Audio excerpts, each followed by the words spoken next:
আসসালামু আলাইকুম দেশবাসী। আজকে আপনাদের সামনে খুব গুরুত্বপূর্ণ এবং মর্মাহত একটি বিষয় নিয়ে কথা বলতে আসছি। আমি কথা বলতে পারতেছি না, অসুস্থ। তারপরেও যদি কিছু না বলি তাহলে আপনারা হয়তো আমাকে সন্দেহ করতে পারেন। তাই আমি আমার কিছু কথা আপনাদের সাথে শেয়ার করার প্রয়োজন মনে করলাম। তো বিষয়টা হচ্ছে যে আপনারা দেখতে পাচ্ছেন যে সামাজিক যোগাযোগ মাধ্যমে আমাকে নিয়ে একটা বিষয় ভাইরাল হয়েছে। বিভিন্ন পত্র-পত্রিকায় সেগুলো হয়তো প্রচার হচ্ছে। তো আমি আপনাদের বলবো যে এই বিষয়টার সাথে, যে বিষয়টা মেঘলা নামক একটা মেয়ে এবং আমার ছবি দিয়ে যে একটা অপপ্রচার করা হচ্ছে, অপবাদ রটানো হচ্ছে, এটার সাথে আমি কোনোভাবেই সম্পৃক্ত না। আমি এটার বিষয়ে কিছুই জানি না। আমি যদি বলি তাহলে বলবো যে এই মেয়েটা আমাদের এখানে পড়াশোনা করেছে, গত বছর পড়েছে এবং এর আগের বছরও পড়েছে। তো এর আগের বছর পূর্ণ বছর পড়াশোনা করার পরে সে আমাদের মাদ্রাসা থেকে চলে যায়। তো পরবর্তী বছর যখন মাদ্রাসা শুরু হলো তখন আমরা খোঁজ নিয়ে জানতে পারলাম যে কে কে আসে নাই। তো যারা যারা আসছে না তাদের মধ্যে সেও একজন ছিল, যে সে এখান থেকে চলে গেছে অন্য কোথাও। তো খবর নিয়ে জানতে পারলাম সে ঢাকা চলে গেছে, তারা বাবা মার সাথে থাকে। বাবা মা সৎ বাবা, এবং মা অন্য কোথাও আগে বিয়ে বসছিল। তো বর্তমান যে বাবা আছে মেঘলা, তার মেয়ে না, বরং আগের বাবার মেয়ে সে। তো সে যখন ঢাকায় চলে গেল আমরা শুনলাম, তখন আমরা কিছু বলি নাই, ঠিক আছে, ঢাকায় তো পড়াশোনা বেশি হয়, তাহলে পড়ুক। আমরা আমাদের ক্লাস শুরু করে দিলাম। কিছুদিন যাওয়ার পরে দেখলাম আবার এই মেয়েটা আমাদের মাদ্রাসায় আসছে।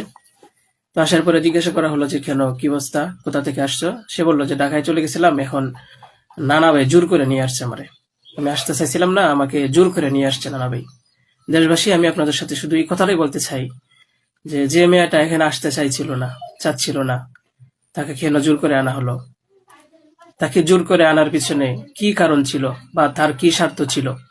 পরবর্তীতে আমরা এটাও জানতে পারি যে এই মেয়েটা তার এই নানার সাথে রাতের বেলা ঘুমায়। সে নিজেই বলছে। কেন বলছে? যখন আমরা জিজ্ঞাসা করলাম যে তুমি হিজাব পরো না, অন্য মেয়েরা হিজাব পরে, তুমি বুরকা পরো না, অন্য মেয়েরা বুরকা পরে, কারণ তার চলাফেরা সম্পূর্ণ আলাদা ছিল। আপনারা চাইলে গ্রামে গিয়ে মাদ্রাসার ছাত্রছাত্রী যারা আছে তাদের সাথে কথা বলে দেখতে পারেন যে সে সম্পূর্ণ আলাদা ছিল।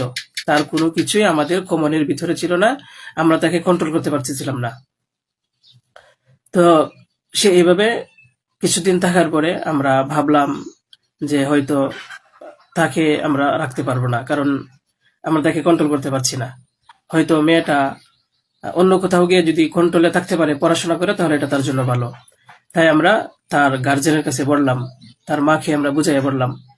আমাদের উদ্দেশ্য এটাই ছিল যে তার মা যেন তাকে বুঝিয়ে বলে যায় যে হুজুরের কথা মেনে চলবা, মাদ্রাসার নিয়ম কানুন মেনে চলবা, এই কথাগুলো উনি বুঝিয়ে যাবেন। কিন্তু উনি কি করছেন যে ওনার মেয়েকে উনি বলছে যে না, আমি এখানে রাখবো না, নিয়ে চলে যাব। তো আমাদের এখান থেকে প্রায় 5-6 মাস আগে আমাদের মাদ্রাসা থেকে নিয়ে চলে গেছে। হয়তো পরবর্তীতে খবর নিয়ে জানতে পারলাম সিলেটে যেখানে উনি থাকেন সেখানে নিয়ে গেছে।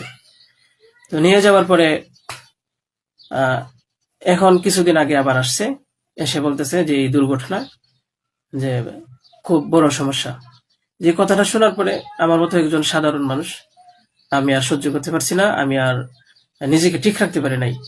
আমি একেবারে অসুস্থ হয়ে পড়ছি। কারণ আপনারা হয়তো জানেন যে অনেকেই, আমার ফ্যামিলি আছে, আমার বাচ্চা আছে, আমার বিবি সাহেব আছে, আমার আত্মীয় স্বজন আছে। আপনারা বলুন তো, আমার নামে যে বিষয়টা প্রচার হচ্ছে, এটা আমার ফ্যামিলির লোকেরা দেখে আমাকে কি বলছে, কি ভাবছে? আপনারা সঠিক তদন্ত করুন।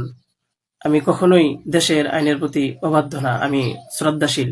দেশের আইন আছে, সে আইন সঠিক অপরাধী যে তাকে খুঁজে বের করবে। আপনারা অপরাধী খুঁজে বের করার আগেই যদি আমাকে অপরাধী বানিয়ে ফেলেন, তাহলে তো আসল অপরাধী পার পেয়ে যাবে, আসল অপরাধী তো ছাড়া পেয়ে যাবে। আপনাদের কাছে আমি অনুরোধ করে বলি, আপনারা আহ, আসল অপরাধীকে খুঁজে বের করুন। টেস্ট করা হোক যে আসলেই এ বাচ্চা বাবাকে। আপনারা আমাকে টেক দিচ্ছেন, বিভিন্ন পত্রপত্রিকায়, টেলিভিশনে বলা হচ্ছে। আমি আপনাদের কাছে শুধু এই কথাইগুলোই বলবো যে আল্লাহ তাআলার বিচারের উপরে যদি শ্রদ্ধাশীল থাকেন, এই বিশ্বাস করেন, তাহলে আমাকে নিয়ে আর এরকম কাজ করবেন না। আপনারা সঠিক তদন্ত করে সঠিক অপরাধীকে খুঁজে বের করুন। আমি আপনাদের সামনে আর কথা বলতে পারতেছি না। আপনারা সবাই ভালো থাকবেন, ইনশাল্লাহ পরবর্তীতে আর কথা হবে ইনশাল্লাহ। আসসালামু আলাইকুম রহমতুল্লাহ।